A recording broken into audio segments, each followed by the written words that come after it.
And then what do you think is a good example of either a creator and then maybe a brand? Maybe give 2 examples of people that are doing a really good job of either in the past or currently growing their YouTube audience and engagement.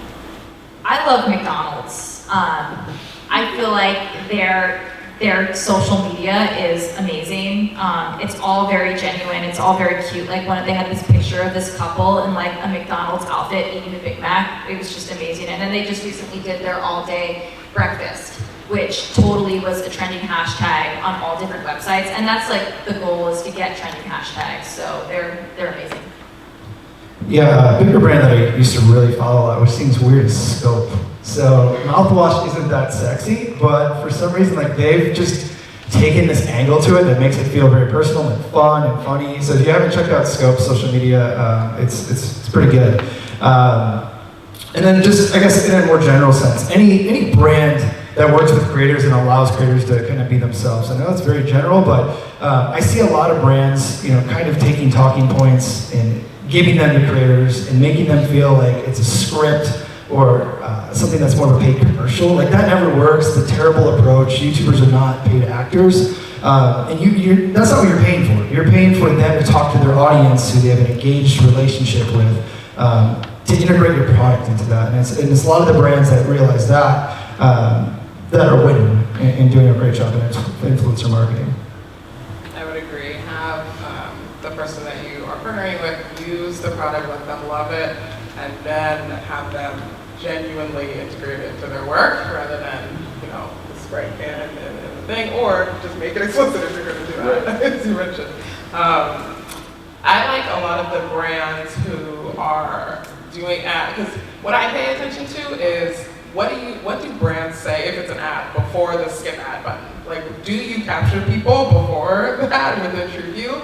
And if you do, I have a lot of respect for you in that first 3 seconds. Is it, and especially when it's something that will make the audience stop and think and not skip the ad. Like, what incentive do I have not to skip the ad? I know I work there and it's going into my pockets, but I skip ads. And if you can let me say, oh, let me see what they're gonna say, if it's gonna be thought-provoking, that's what I love, at least with that. And then I would say, it's not a brand, but it's a YouTube star. Miranda Sings. I personally love the way that she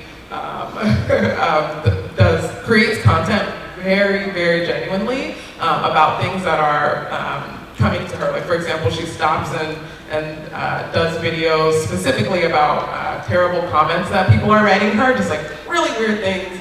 And just the way that she personifies how she stays in character, never breaks.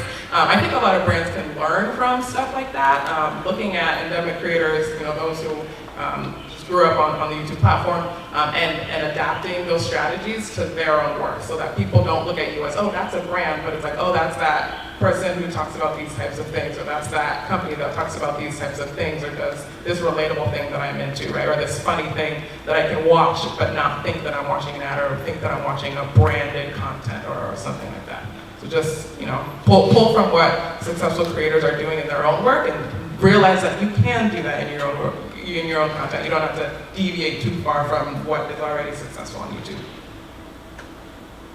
Miranda Sings is exactly what I was going to say, so how dare you. She's one of the best examples of classic YouTuber where she had a gimmick, really. I mean, she had a character that everyone latched onto and loved, and then she was so relatable, likable, and charismatic, she became a star in her own right.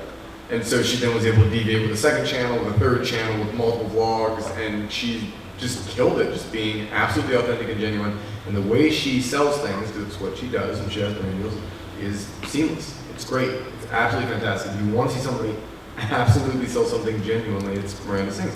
The other thing that came to mind when you're talking about get in those 5 seconds before the ad comes, the skip ad button comes on, Old Spice, man. Those Old Spice commercials became so popular, people would post those on Facebook and look those up independently. So Old Spice built in an audience of people to watch their ads without even paying for the advertising. It was brilliant, and it was because they were willing, what no one talks about is, they were willing to take a chance. They're willing to be really strange. They're willing to go for like Adult Swim's audience, which is this big. But in doing so, they captured the entire internet, because the internet is weird. It's really offbeat and quirky. And Terry Crews flexing his pecs without a shirt on and the explosions in the background is like exactly what your audience wants. Like, believe it or not, whether you're L'Oreal, whether you're Purina, whether you're Sprite, that's gonna make people stay on. So like, it's thinking outside the box, it's trying to figure out what is going to be the most creative way to get your message across and really stand out from a 30-second promo on network TV.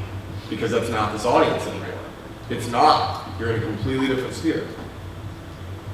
For those of you that don't know, about 2 years ago, Maker Studios was purchased or acquired by the Walt Disney Company. And one of the things that came out of that was the WDW Best Day Ever channel. And WDW standing for Walt Disney World. So this channel, I actually think is super fun. The best way to describe it in a short sentence would be, it's YouTube creators whose audiences align with, you know, the Disney values and the message that we're trying to communicate, expressing themselves at Walt Disney World. And it's super fun, super cute. I think some of the talent that have been there include Gratelli. And it's what I think is probably one of the best examples of a great brand integration with talent, because it was never about trying to change the voice of the creators or make that bend to something that a corporation wanted them to say, but just allowing them to express their voice in a different context. And I encourage you to find it, WDW Best Day Ever. It's cute.